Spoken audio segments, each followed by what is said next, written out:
Hi guys, welcome back into Below Par. What a day this is. Sunny day in February. Today I'm going to give you the best chipping tip you have ever received. Stop duffing those chip shots.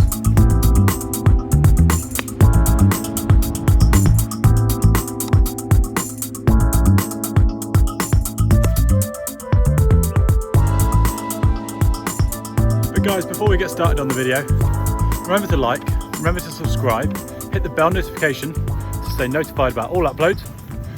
And here we go. Stop duffing those chip shots. So guys, how many times do you see this situation on the golf course where you're just off the green, not quite puttable, got a little bit of rough to go through, over the fringe and over a little slope? So I'm gonna flip around. Have a little look at this then. So I've got a ball here, up over a slight ridge, got to land that just short or just on the green.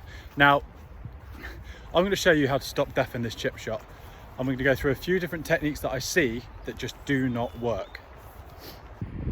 So guys, let me ask you a question.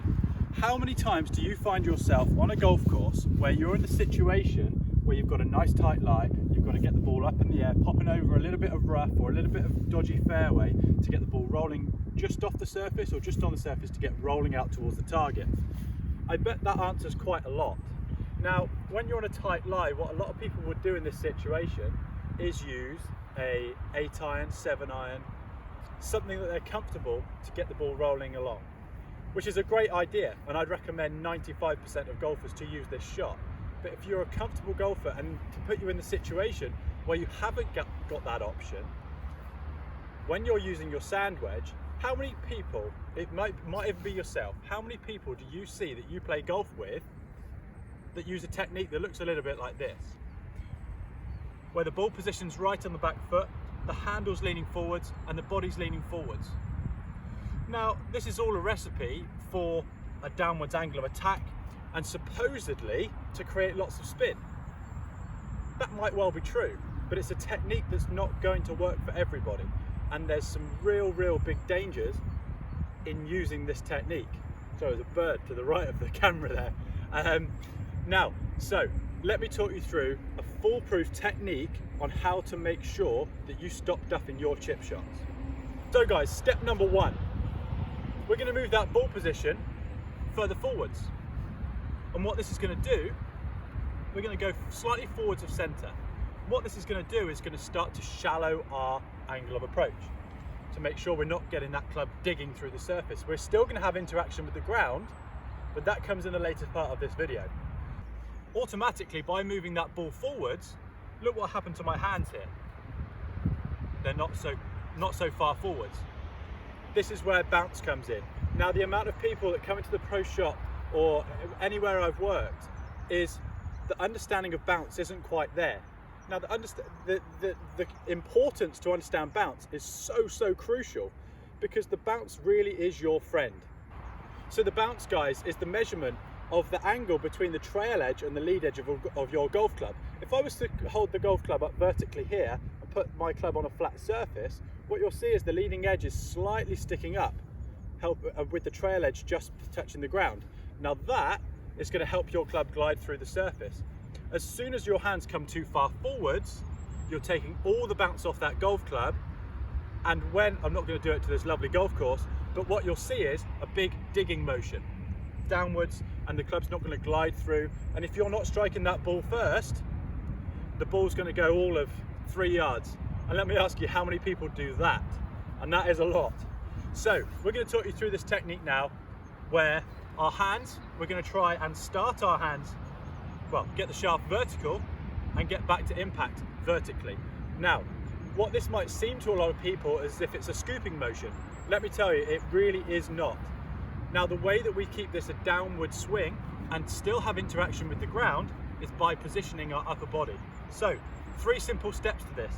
Ball position slightly further forwards, handle vertical, and our upper body must be, let's focus on the chest for this video, chest above the golf ball or in line with the golf ball. If you're looking the same view as you're watching me here,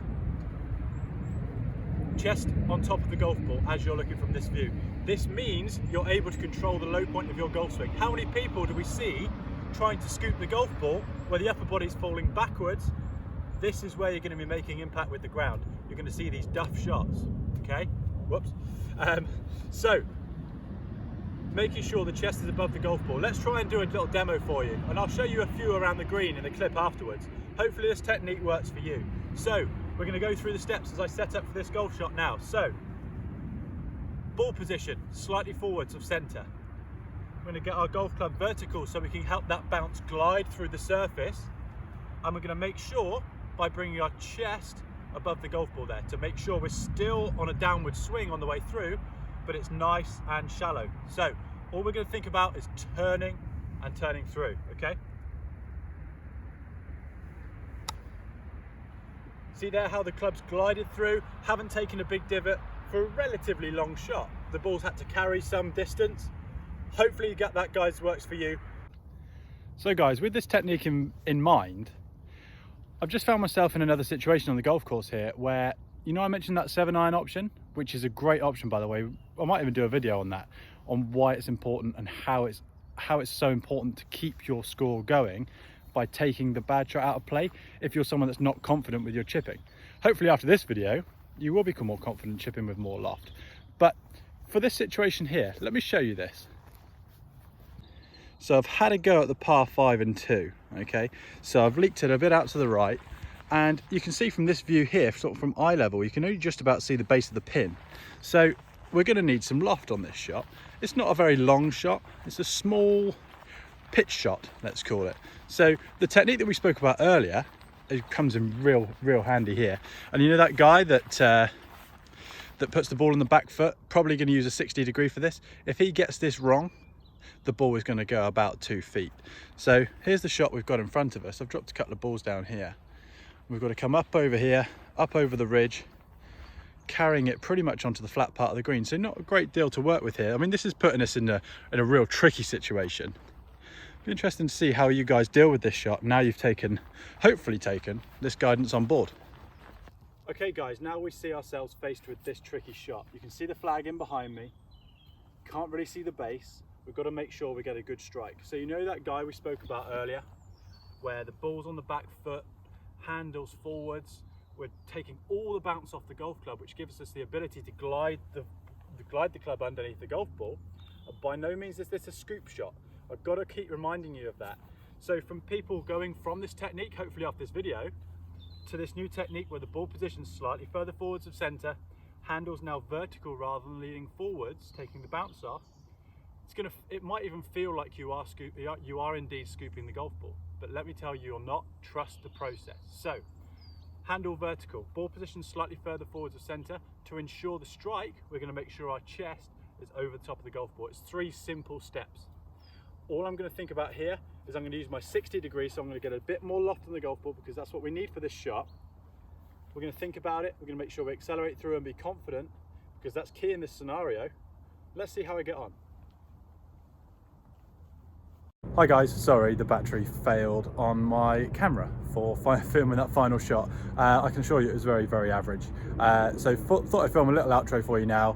Hopefully you liked the video. Remember to like, remember to subscribe, hit the bell notification to stay tuned for all future uploads. We'll see you all very soon. Thanks for watching.